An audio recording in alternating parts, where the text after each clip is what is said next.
Senhoras e senhores, boa tarde. Antes de darmos início às atividades nessa tarde, solicito que desliguem os celulares ou coloquem em modo silencioso. Agradecemos a presença de todos vocês e informamos que este evento está sendo transmitido via videoconferência para 30 localidades. O evento também está sendo gravado. Quem tiver interesse pode solicitar uma cópia da gravação na Forluz. Peço que todos assinem a lista de presença, que nos próximos dias será enviada uma pesquisa de satisfação. Para a abertura oficial desse evento, convidamos o presidente do Conselho Deliberativo da Forluz, Nelson Benício Marques Araújo.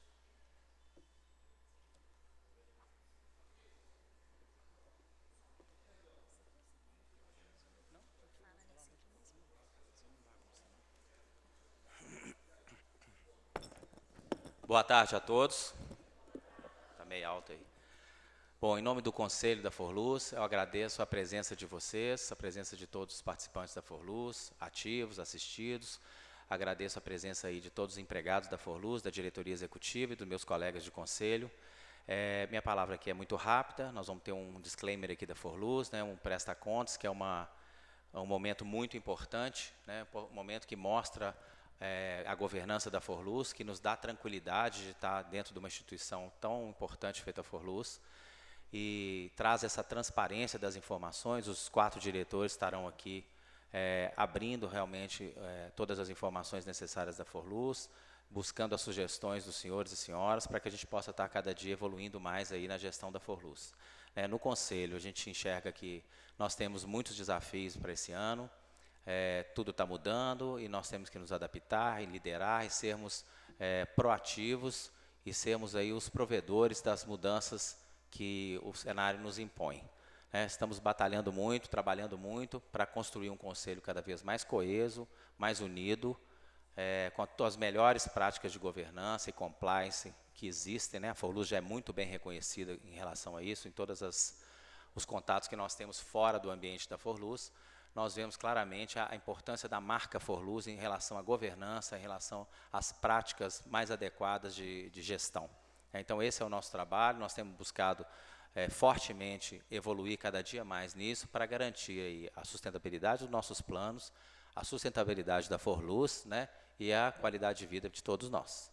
Então, eu vou passar a palavra agora, voltar a palavra para a coordenação, e boas-vindas a todos. Muito obrigado.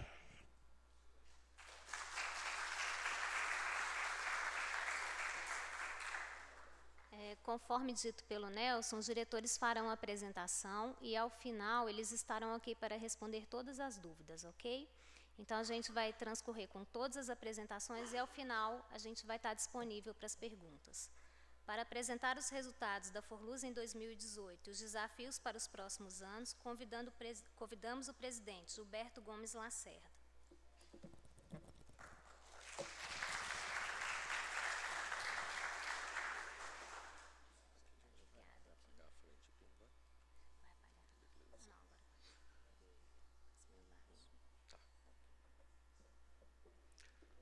Muito boa tarde a todos. Eu reforço aqui as palavras do Nelson, né, de agradecimento pela presença de cada um de vocês e também daqueles que não estão aqui presencialmente, mas à distância nos acompanhando pela videoconferência. E destaco isso e quero reforçar o agradecimento porque demonstra o interesse que vocês têm no tema da Forluz e que é tão caro para cada um de nós, enquanto também beneficiário ou um participante da Fundação, e enquanto pessoas que neste momento estão cuidando dos negócios da Fundação, do dia a dia da Fundação. Então é muito importante ter a presença de vocês aqui. Eu agradeço bastante esse esforço que fizeram e o interesse que demonstraram. Acho que a gente pode já apagar aqui à frente isso. Esse presta-contas, então, ele está estruturado numa sequência de apresentações. Eu vou, aqui durante 20 minutos, vou tentar me disciplinar para isso, trazer nos primeiros alguns destaques, algumas informações para vocês, e na sequência, cada um dos diretores também traz uma apresentação que a gente quer que seja breve, para que sobre um bom tempo para as perguntas, para a interação, que é importante, sempre é importante que a gente faça, né? No meu caso, eu preparei 4 slides e gostaria de começar, então, falando um pouquinho sobre destaques do ano de 2018. O primeiro deles, e acaba que é um tema que sei que é de interesse maior de cada um, ou pelo menos as pessoas se mobilizam por isso a cada mês, naquela expectativa do resultado das rentabilidades do mês anterior. E felizmente, no ano de 2018, e mais uma vez, na verdade, nós conseguimos ter um resultado de rentabilidade dos planos que superou aquela rentabilidade mínima atuarial, né? Isso tanto no plano A quanto no plano B. E também para o nosso terceiro plano, né, o plano Taesa, ou Taesa Prev, onde a gente não tem essa figura da rentabilidade mínima atuarial, é um plano CD, né, um plano de contribuição definida. Também nele, onde nós comparamos a performance com o CDI, também tivemos uma performance de 137% do CDI. Então, do ponto de vista de rentabilidade, mesmo com todas as dificuldades que o Emílio depois vai detalhar um pouco mais, né, mas as incertezas políticas, as incertezas na própria economia nacional e internacional, greve de caminhoneiros e por aí vai, né? Um ano realmente bastante tumultuado, mas a gente conseguiu ter uma performance bem interessante neste aspecto, né? O segundo tópico é também um tema importante, e resgata aqui o ano de 2017, possivelmente vocês acompanharam isso, o nosso plano A apresentou um déficit, né, num valor que impunha a patrocinadora e a fundação celebrar um plano de equacionamento daquele déficit, né, pelo valor dele. Isso, então, foi discutido ao longo do ano de 2018 e, ao final do ano de 2018, enfim, pactuado que seria feito, apesar da direção da Forluz recomendar um equacionamento total do déficit, coisa da ordem de 600 milhões de reais, relativo então a 2017, esse valor já descontado um ajuste de precificação.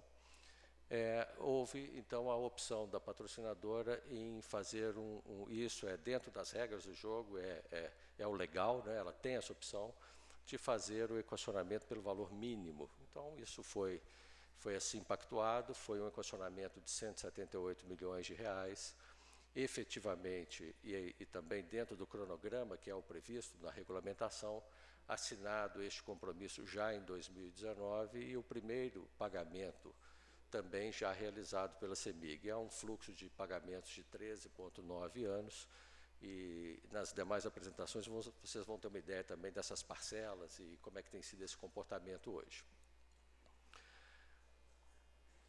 Bom, um outro tema também importante, uma alteração que nós tivemos no nosso estatuto, que permite à Forluz, a partir dele, a possibilidade, então, de ser instituidora de um plano de previdência.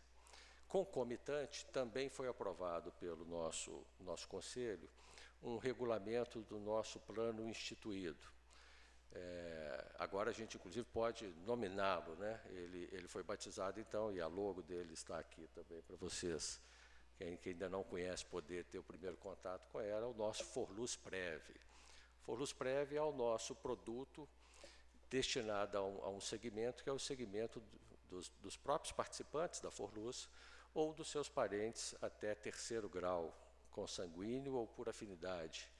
Então, também é uma demanda que a gente recebia já há algum tempo por parte dos nossos participantes, no sentido de poder trazer recursos dos seus familiares para o plano, né, através de portabilidade ou através de contribuições mensais, e agora nós estamos construindo esse produto para que seja, então, destinado a essa população que eu mencionei para vocês. É uma oportunidade para a Forluz, na medida em que ela pode aumentar o seu patrimônio e gerir um patrimônio ainda maior, e também na medida que ela pode diminuir seus custos ou diluir os seus custos também com esse outro produto. Ele para se viabilizar, e o mais importante, né, que é a nossa expectativa, que é o momento em que você tem a primeira filiação a esse Forluz Prev, a gente precisa cumprir um rito que é um rito longo, um rito burocrático, um rito que envolve a Previc, né? E a gente espera aí que no segundo semestre, mais caminhando para o final do ano, a gente já tenha pessoas contribuindo e filiadas ao nosso ForLuzPrev. Bom, neste ano de 2018 também nós fizemos uma modificação na nossa estrutura de atendimento telefônico. Trocando aí em miúdos, nós fizemos uma primarização dessa atividade. Essa atividade era feita por um parceiro externo. Nós, então, tomamos a decisão de fazê-la com recursos da própria fundação, e isso por volta do mês de março, abril. Claro, no começo, nas primeiras semanas, ali numa fase de adaptação, com alguma dificuldade, depois os resultados começaram a se mostrar bastante interessantes, na medida em que nós conseguimos evoluir tanto no nível de atendimento de chamadas, naquilo que a gente chama de nível de serviço, fazendo chamadas, um grande volume de chamadas, mais de 85% em até 20 segundos, e o mais importante que é tornando a solução das demandas que são apresentadas pelo telefone de forma conclusiva no próprio atendimento, ou seja, evitando gerar um serviço interno para depois ser dado aquele retorno ao interessado. Então, esse também é um ponto importante. Claro que também enfrentamos desafios como outras operadoras ou como outras prestadoras de serviços de central telefônica, né? Na medida em que naqueles dias em que existem temas atípicos ou por alguma necessidade há um acúmulo de chamadas, a gente também ainda tem essas dificuldades, que nestes momentos que são atípicos de um incremento de fila que é muito desagradável para quem está precisando da fundação naquele momento. É um ponto que a gente continua estudando, de tal forma que a gente tenha soluções também para este aspecto. Bom, foi aprovado pela Previc, ainda nesse conjunto aí dos destaques, né, foi aprovado pela Previc alterações no plano B. Uma delas, estou destacando uma aqui, existem outras, e os colegas podem mencionar aí nas demais apresentações, mas uma delas diz respeito a uma mudança para aqueles que se filiarem ao plano B a partir do dia 1º de maio do ano passado, mês de maio de 2018. Para estes novos filiados, quando tiverem condição de requerer benefício, né, eles poderão fazê-lo apenas na modalidade de cotas. Então, é uma mudança que torna para este grupo de novos integrantes do plano B um plano puramente financeiro, tira aquele componente atuarial, né? Existem outras modificações e vocês vão ter aqui nas demais apresentações alguns flashes sobre elas também. Bom, nós iniciamos um programa importante também, que é um programa de desenvolvimento de equipes e um programa de desenvolvimento de líderes, voltado para o nosso público interno, para os nossos colegas da ForLuz, a nossa equipe, o nosso time. Um programa de 3 anos, um programa de formação, de fato, das equipes, né, desenvolvimento humano, porque a gente acredita que para ter resultados consistentes e duradouros, nós precisamos ter equipes motivadas e felizes e que trabalhem com alegria no seu dia a dia. Esse projeto é um esforço para a melhoria dessa favorabilidade do clima interno e eu acredito muito que a gente terá bons resultados ao longo desses próximos anos com esse projeto. Também tivemos, no ano de 2018, um resultado muito expressivo em relação à pesquisa de satisfação dos nossos participantes, dos nossos beneficiários. Foi o melhor resultado da ForLuz nos últimos 7 anos, numa escala aí de 10 pontos como nota máxima, né? Nós obtivemos uma pontuação de 9,1. É realmente uma nota muito expressiva, muito desafiadora. É uma pesquisa muito séria, feita por uma entidade independente externa, né? E mais do que o resultado específico dessa nota final de 9,1, a pesquisa que fica disponível lá no nosso portal, né? Sugiro que consultem e conheçam também o resultado da pesquisa. Ela traz componentes importantes quando você avalia como os participantes veem a ForLuz do ponto de vista da responsabilidade da ForLuz, do comportamento ético, da confiança. São notas bastante altas e que reforçam a nossa obrigação, o nosso compromisso de ter atenção com cada um desses pontos, que são os valores da Fundação, né? Então, de uma forma sintética, né, esses são alguns destaques, e eu acrescentaria um último, e os colegas terão outros para trazer para vocês, mas eu acrescentaria também uma renovação que nós tivemos dos nossos conselhos, tanto no Conselho Fiscal como no Conselho Deliberativo, né? Também alguns comitês, comissões e comitês.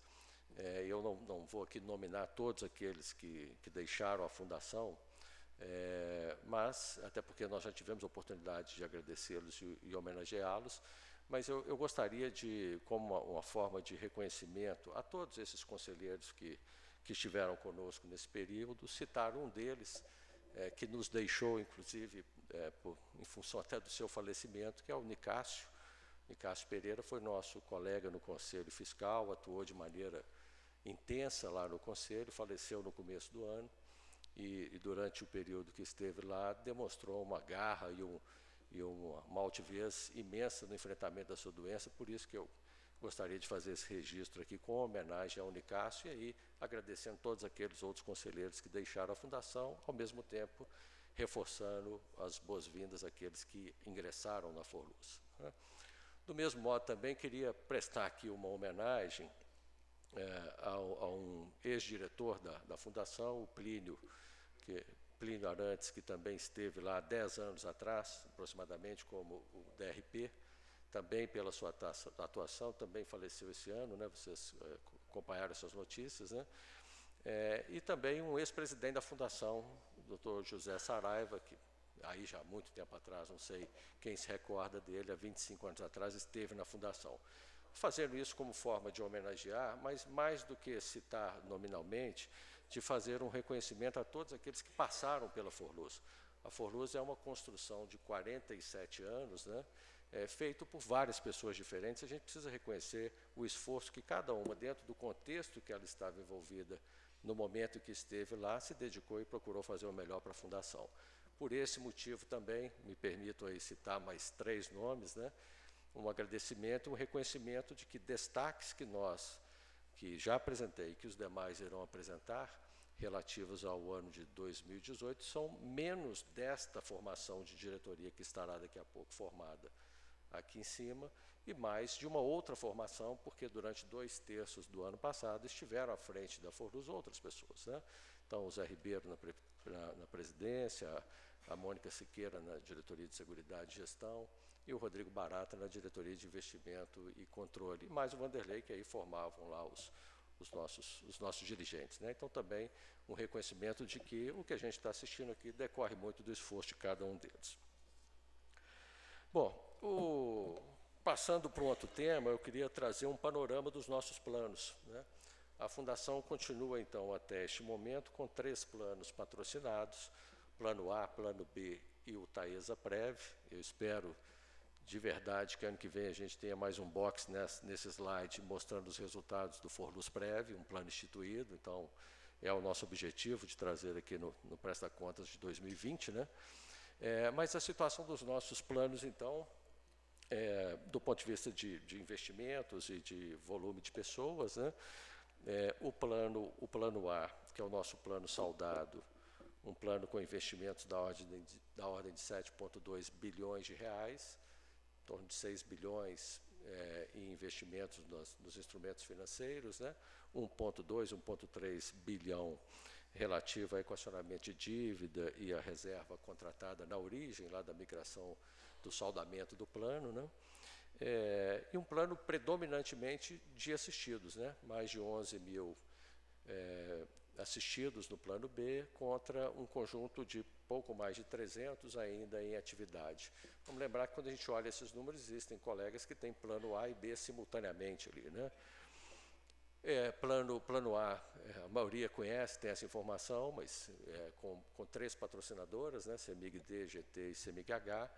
E depois, quando a gente passa ao plano B, um plano CV, contribuição variável, um plano que tem componentes atuariais e componentes financeiros, né? 9,7 bilhões de reais. Esses dados sempre a gente está se referindo aqui baseado na data de 31 de dezembro de 2018. Hoje o plano B já passa dos 10 bilhões, né?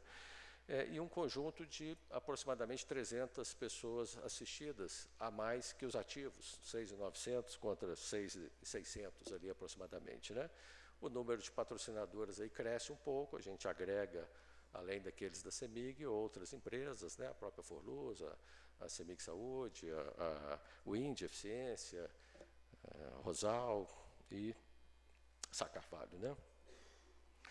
Bom, e a Taesa Prévio, caçula dos planos, um plano CD, contribuição definida, um plano com patrimônio de 36, investimentos altos de 36 milhões de reais, 511 ativos, não tem assistido ainda nesse plano, né? Esse conjunto que leva os investimentos da Forluz ao final do ano de 2018 para casa de 17 bilhões de reais, mantém a Forluz numa posição de destaque no estado de Minas, como a maior das entidades fechadas de previdência complementar, nos coloca entre a 8ª e 9ª posição entre as entidades em âmbito nacional. É um conjunto de assistidos que movimentou em 2018 pagamentos de benefício da ordem de 1,1 bilhão de reais, 23 mil participantes, né? E seus familiares, e aí, quando a gente pensa nos familiares, mostra o tamanho da nossa responsabilidade, porque estamos falando seguramente aí de 80, 90 ou 100 mil pessoas, né? Aproximadamente isso, né? Bom, mas essa é uma visão geral dos planos, e eu gostaria também de, caminhando aqui para o meu terceiro slide, falar um pouquinho sobre a situação atuarial desses planos, que aí é um outro ponto que nos interessa bastante, né? O patrimônio atuarial, começando então pelo plano A, ok? Vamos começar pelo plano A. O patrimônio atuarial nesse plano da ordem de 7,1 bilhões de reais, né? Isso precisa fazer frente a um passivo, e o passivo do plano está muito maior, são quase 8 bilhões, né? Isso, ao final, aqui, como está distribuído esse passivo, né, dos 7,8 bilhões são benefícios já concedidos e 58 milhões benefícios a conceder, mas apresentando, então, um descasamento entre o ativo e o passivo, ou, portanto, um déficit, né, de 725 milhões de reais. Feito o ajuste de precificação, a gente chega a um resultado de 390 milhões de reais como déficit verificado no final do ano de 2018, plano A. Diferentemente lá de 2017, que eu mencionei a vocês que nós tivemos que fazer um equacionamento do déficit, dentro do que é previsto na regulamentação, especificamente na CNPC número 30, lá no artigo 29, é definido ali um limite acima do qual você é compulsoriamente, portanto, obrigado a realizar um equacionamento de déficit. Esse limite para a Forluz no ano de 2018, ele era de 430 milhões de reais.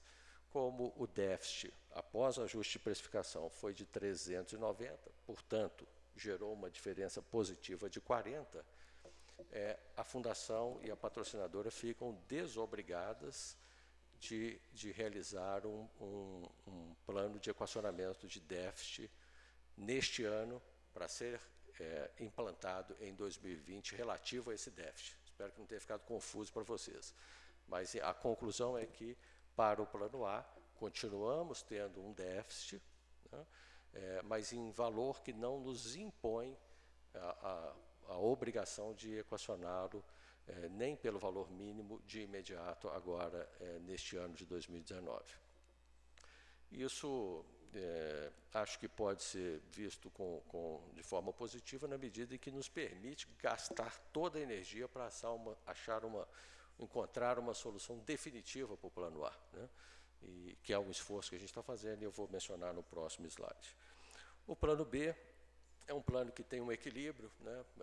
Se a gente acompanhar ali a coluna do plano B, o que a gente encontra, então, é um resultado superavitário de R$1 milhão na comparação de ativos e passivo no ano de 2018. E o plano Taesa, ele não há o que se falar no plano Taesa, de superávit ou déficit, porque um plano de contribuição definida, o valor do passivo é exatamente o que você tem nas contas de cada um dos participantes do plano, né? Então, um plano que tem lá seus, atuarialmente, 35,4 milhões de ativos e de passivos. Caminhando aí para o meu último slide, eu gostaria só de trazer alguns desafios para o ano de 2019, como eu mencionei, os colegas vão complementando ao longo das demais apresentações. O primeiro deles, eu acho que já consegui demonstrar que o grande desafio de evoluir nas discussões com a patrocinadora para achar uma solução definitiva para o Plano A. Realmente é o ponto que nos preocupa e que acho que preocupa a maioria de vocês, né? A grande maioria, e é um desafio para esse ano a gente poder, de fato, focar na solução do plano A. Iniciar as operações do Forlus Prev também é um desafio pela complexidade que isso envolve, né? Pela série de etapas que nós temos que cumprir, como é um plano voltado para os nossos familiares e aí também para o público que a gente quer trazer um público jovem, todo um projeto digital para isso, e o Thiago vai poder comentar um pouco mais à frente, né? Também avaliar o posicionamento da Forlus frente a tudo que está acontecendo neste momento, nas diferentes esferas, é importante que a gente faça, né? Se a gente vai no âmbito da regulação, é um momento que se discute criação de uma superagência, acho que o Vanderlei vai comentar também um pouco com vocês, fusão de Previc e de SUSEP, né? Ou seja, qual é o efeito disso para a Forlus? É um tema que a gente precisa estar sempre atento, revisando e revisitando e discutindo internamente, né? E outras oportunidades e ameaças, né? O tema de privatização é um tema que a gente também agora faz parte da agenda da empresa, né? A gente também precisa entender esses assuntos e avaliar as oportunidades e as ameaças que eles representam para a fundação, né? Bom, o edifício Aureliano Chaves, eu vou deixar ele integralmente para o Emílio comentar com vocês, é um tema também importante, vou deixar ele por conta do Emílio, porque eu vi que o meu tempo já está esgotado aqui. Também a implantação de um novo ERP, que é um desenvolvimento que a Fundação vem fazendo nos últimos anos, especialmente no último ano. Também uma revisão, um upgrade no nosso aplicativo, né? O uso de inteligência artificial, são temas que estão sendo estudados pela Fundação e que são realmente importantes e nos tornam mais eficientes, né? E, por último, manter o foco no planejamento estratégico. A Fundação tem um bom planejamento estratégico, com cenários bem testados. A gente vai agora levar ao Conselho uma proposta de fazer uma releitura do planejamento, ver se é necessário algum tipo de ajuste, um ou outro objetivo, uma ou outra iniciativa, e é um tema que norteia os caminhos da Fundação. Eu agradeço vocês pela atenção, vou encerrar porque o meu tempo aí eu já ultrapassei um pouquinho, e no debate no final a gente vai poder conversar um pouco mais. Muito obrigado. Pedi o Vanderlei para dar sequência aqui, Vanderlei.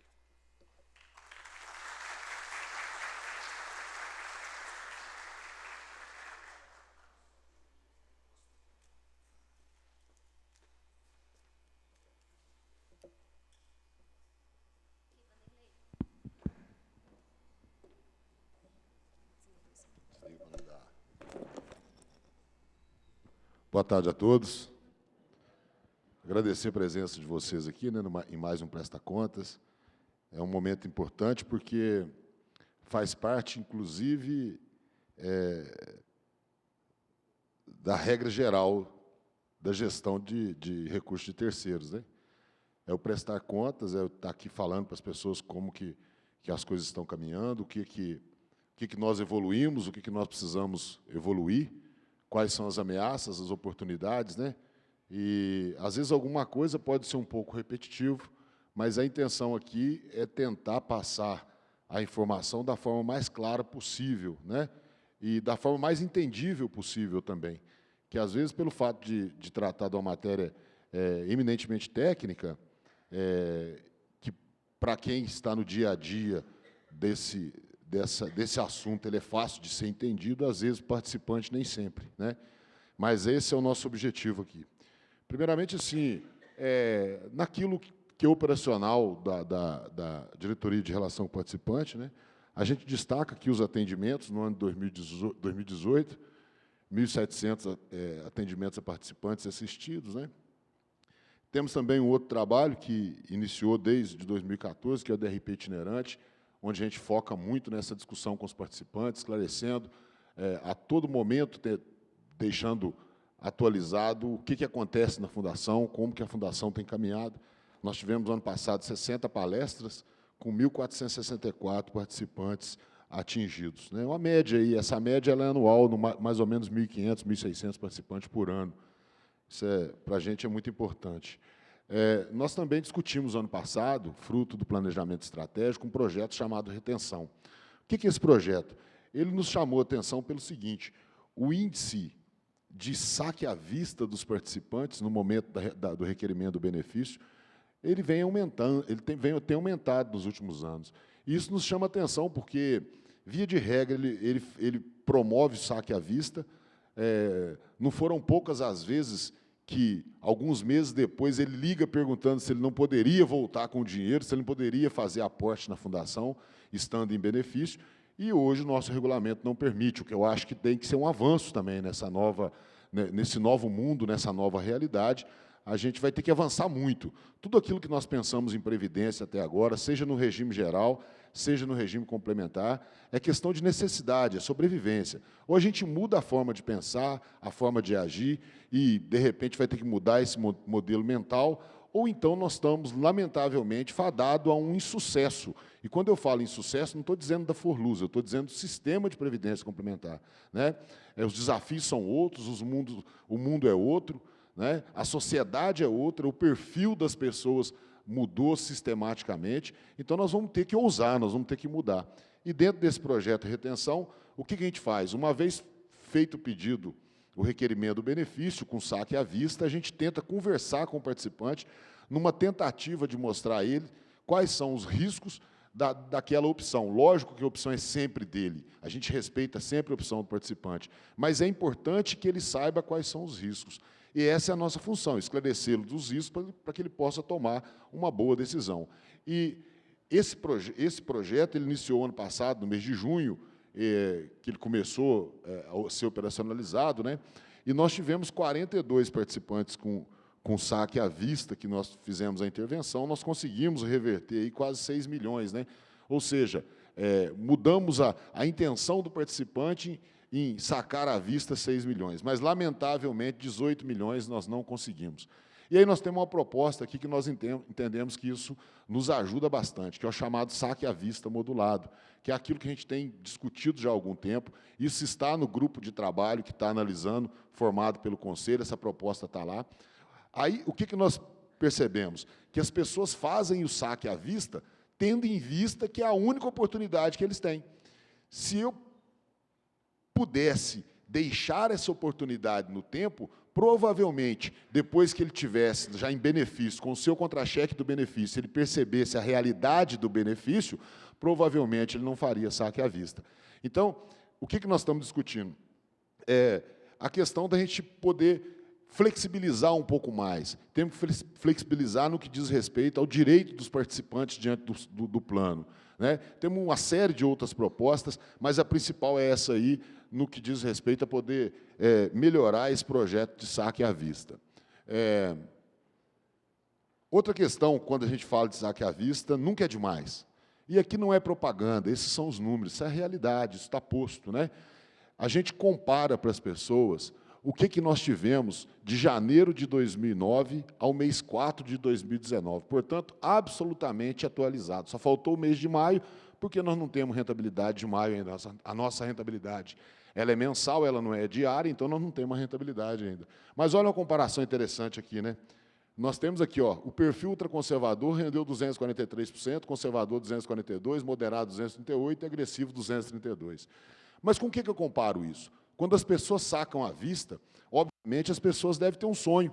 Ou quando não tem o sonho, as pessoas querem investir esses recursos que sacaram à vista. Né? Se for, ainda que fosse no investimento que tem disponível no mercado hoje, a nossa rentabilidade Forluz é muito superior ao mesmo período. Taxa Selic 170, CDI 169, Ibovespa 156 e poupança 102. Mas o mais interessante, para aquele que vai entrar em benefício, que vai requerer benefício e requer saque à vista, é essa comparação que a gente tem aqui. Cotas, desde quando foi criada em 2009, a rentabilidade acumulada no período foi 252%, Selic 170%, CDI 169%, Ibovespa, né, comparando com o mesmo período aqui. Qual foi a rentabilidade de cotas? Né? Então, pessoal, o que a gente diz aqui? Por melhor que seja a intenção de buscar um investimento rentável aí fora, eu posso garantir para vocês, os números mostram isso, que a nossa rentabilidade Forlus é muito superior ao que você tem aí fora para investimento. Algumas outras realizações, de forma geral, né, naquela alteração regulamentar que nós tivemos agora em 2018, no começo de 2018, nós tivemos aqui a alteração trimestral do perfil de investimento pelos participantes. Isso não foi do regulamento, foi uma alteração nossa mesmo, né? Não está dentro do regulamento, a diretoria que decidiu por isso. Hoje, os participantes podem alterar seu perfil a cada 3 meses, o que antes era anual, os participantes ativos. Também os participantes ativos, eles demandavam 25 anos para poder obter os 90%, ter direito aos 90% da conta patronal. Com a alteração que nós fizemos de percentual e de tempo, isso reduziu para 15 anos. Né? Ou seja, a realidade é outra. As pessoas, de repente, os novos participantes não têm a mesma intenção que nós tivemos quando entramos na CEMIG e quando fomos participar da Forlus. Né? As pessoas não querem aquela relação de emprego duradoura, como nós, a grande maioria que está aqui nesse auditório, que é dessa geração, né? As pessoas não querem isso mais. As pessoas hoje eles trocam de emprego de uma forma muito mais fácil e tudo mais. E, de repente, a gente tem a dificuldade de mostrar para essa geração mais nova, a importância de um plano de previdência, a importância de uma poupança de longo prazo. Com essa alteração no regulamento do plano B, que nós fizemos em 2018, nós permitimos também, conseguimos aí garantir que os novos participantes, novos trabalhadores das patrocinadoras do Plano B, pudessem aderir ao Plano B. Porque, a princípio, a ideia primária, em que pese aí respeito os que pensam de forma diferente, mas, a princípio, a ideia era criar um plano CD puro, lá na Forlus, no ano passado. E nós conseguimos, através de uma discussão, de uma negociação, de forma bem madura, profissional e técnica, conseguimos aí achar um meio termo, né, e permitir que os novos trabalhadores não entrassem num plano CD puro, mas sim entrassem no próprio plano B, óbvio, com a alteração de não poder optar pelo benefício vitalício quando, no momento do requerimento, lá na frente. Plano instituído Forlus, e aqui eu gostaria de deixar claro que isso aqui foi uma conquista de todos. Eu estive no Conselho de 2004 a 2012, e desde 2006 essa discussão permeava o Conselho Deliberativo da Forlus. Né? E aí a gente pergunta, mas por que nós demoramos tanto? Nós demoramos tanto porque, naturalmente, é uma característica, até pelo fato de termos como patrocinador uma estatal, as tomadas de decisões dessa natureza, elas demoram um tempo mesmo. E nas estatais, todos aqui conhecem, as estatais, via de regra, elas demoram um pouco mais de tempo para tomar a decisão. Aí perguntam, mas foi tarde. Mas eu acredito o seguinte, olha, é tarde por quê? Nós podemos, sim, ter perdido um pouco do tempo, mas não é tarde, tendo em vista que a questão de previdência ela está borbulhando, a reforma é nesse momento. É a partir daqui que as pessoas vão ter que tomar a decisão no sentido de fazer uma poupança de longo prazo. E, com esse plano instituído, a gente conta com todos, porque o plano foi feito para todos, foi feito para os participantes e para os familiares dos participantes. Então, a gente espera ainda, agora, na virada do semestre, do primeiro para o segundo, a gente espera já estar discutindo esse plano, tentando até o segundo semestre colocar ele em operação, e vamos precisar, para o sucesso desse plano, nós vamos precisar do empenho de todos, do empenho e participação de todos. Aliás, não é difícil a gente participar de um plano ou levar nossos familiares a participar de um plano administrado pela Forlus, considerando que nós confiamos na entidade. Então, eu acho que a gente vai conseguir, sim, vai ser um sucesso esse plano para nós. Conseguimos aí, né, discutir com a nova diretoria o retorno do limite do empréstimo, né, conseguimos voltar, o limite voltou, houve uma decisão no ano de 2017, na mudança, na alteração de limite de empréstimo, nós conseguimos restabelecer o limite. Com relação ao prazo, infelizmente, não é possível, porque o prazo é uma definição que não é nossa, é a definição que vem do casamento do ativo com o passivo, e a LM indica que nós não poderíamos ter um empréstimo, um recurso alocado nessa carteira de empréstimo de tão longo prazo. Então, o prazo realmente é esse, e a tendência, né, é que esse prazo venha a diminuir no tempo.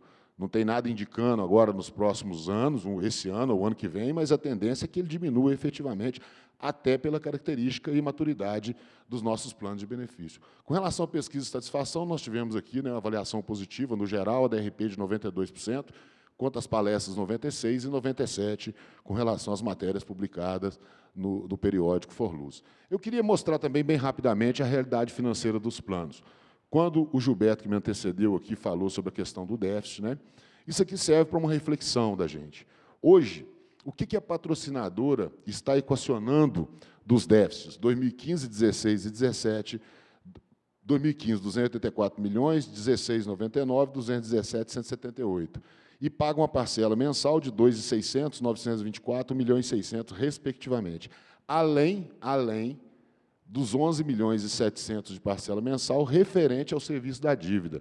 Esse serviço da dívida é aquela dívida lá de trás, quando saldou o plano A, tinha uma dívida do plano BD, que os participantes do plano BD vieram para o plano A e trouxeram essa dívida junto. E a CEMIG assumiu essa dívida e vem pagando, tendo como data final no mês 6 de 2024, e os demais aqui nessas respectivas datas.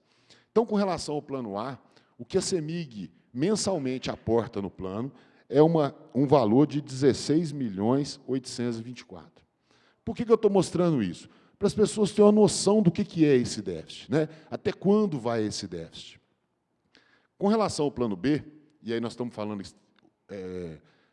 exclusivamente das pessoas que estão em atividade ainda, das pessoas que estão trabalhando no patrocinador, né? O patrocínio dela é na ordem de 6,5 milhões em média por mês. Então, todo mês, a parte de contribuição que cabe ao patrocinador é nessa ordem de 6,5 milhões. Com relação ao custeio administrativo, nosso custeio é na ordem aproximada de 35 milhões ano.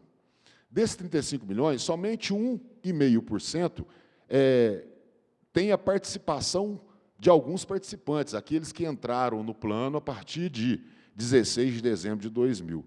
Quando eu faço essa divisão ampla, aproximadamente 2,9 milhões é o que a patrocinadora paga todo mês de custeio administrativo nos planos A e B aqui, né, da Forluz. Conclusão, pessoal, o que eu tenho a dizer? O custo é alto? O custo é alto para o patrocinador, não é baixo. Haja visto que você somar aqui, você tem uma ordem aproximada de quase 25 milhões mês. Diante desse momento de dificuldade que nós estamos vendo, né, o Estado, essa discussão que o Estado se encontra, a questão da privatização, esses problemas não são novos. Patrocínio sempre existiu, pagamento de dívida sempre existiu, de déficit começou agora, que o plano apresentou déficit de 2015 para cá. Mas a dívida ela sempre pagou, o patrocínio sempre existiu, e o custeio também. Então, eu entendo que os desafios são os mesmos, porém, nesse momento, com maior intensidade. Com isso, eu entendo que, mais do que nunca, além da gente ter que achar as soluções para esses problemas, mais do que nunca, tudo nos indica que nós temos que poupar mais. Tudo indica isso. Seja para nós que estamos aposentados, para quem já está aposentado, seja para nós que estamos em atividade. Alguns problemas, alguns desafios agora para os próximos anos, que, dependendo sob a ótica que a gente analisa, eu posso considerá-lo como ameaça ou posso considerá-lo como oportunidade. Eu gostaria de mencionar alguns. Desculpa. O primeiro deles é o PLP 268. A gente sabe que o PLP, ele simplesmente está parado lá no Congresso. Ele não foi votado, não foi aprovado e nem rejeitado, ele está parado. E ele tem andado, a passos lentos, mas tem andado. Ele só não é a prioridade nesse momento de governo e das pessoas que o defendem. Mas o PLP, a qualquer momento, ele pode voltar. E acredita-se os estudiosos aí que ele retorne logo após a discussão da reforma da Previdência. Artigo 57 do Plano A. Todos sabemos que o artigo 57 é aquele que define, no Plano A, que a responsável pelo equacionamento integral do déficit é a patrocinadora. Entretanto, a Previ, que veio questionando isso durante um tempo, a Forluz tentou resolver em todas as instâncias administrativas, lamentavelmente não logrou êxito, o que a levou a promover uma ação contra a Previc para a não retirada desse regulamento, desse artigo do regulamento do plano. Por quê? Entende a Previc, por força da emenda constitucional 98, depois da lei complementar 108, que isso deveria também ser paritário. O que acontece com isso aqui? Nós movemos a ação e estamos amparados por uma liminar judicial. Ou seja, esse processo não acabou. Todo o processo, o fim dele, ou você tem uma das três opções, ou você ganha, você perde, ou você empata, que é o chamado acordo, que eles dizem, né?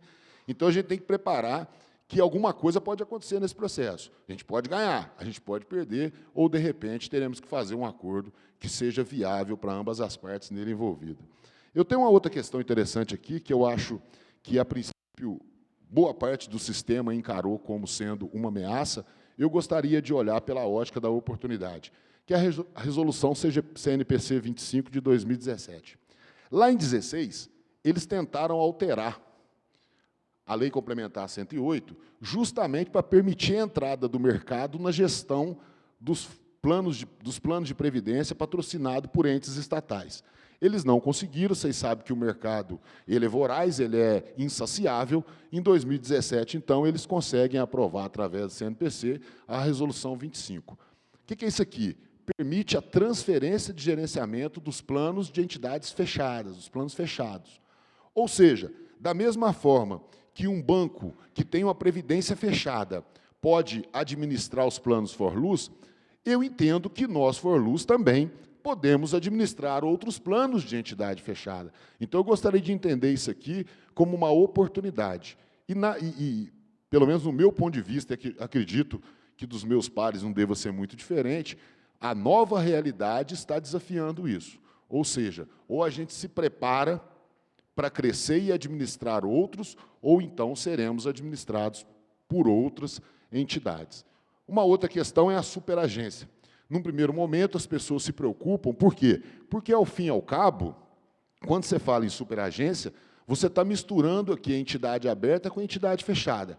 E a gente sabe que, em termos de know-how, o pessoal da entidade aberta, que visa lucro, que são os bancos, em termos de know-how, eles estão melhor preparados que a gente no que diz respeito à propaganda, a conseguir vender seu produto. Nós, como nunca precisamos disso, nunca tivemos essa necessidade de sair vendendo o produto, nós vamos ter que aprender a vender nosso produto, né?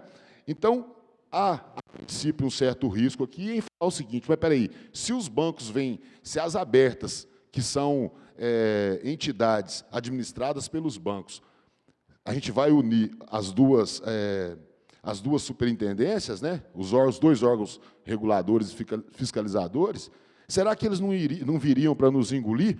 Eu acredito que não. Eu acredito que não. Por quê?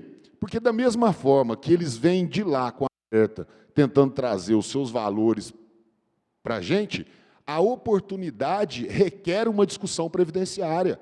A reforma da Previdência requer uma discussão previdenciária. Por conta disso, o nosso know-how em Previdência, de repente, nos facilitaria a convencê-los da questão previdenciária e não do jeito que eles tentam convencer a questão de mercado. Eu também encaro isso aqui como uma oportunidade. Risco patrocinador.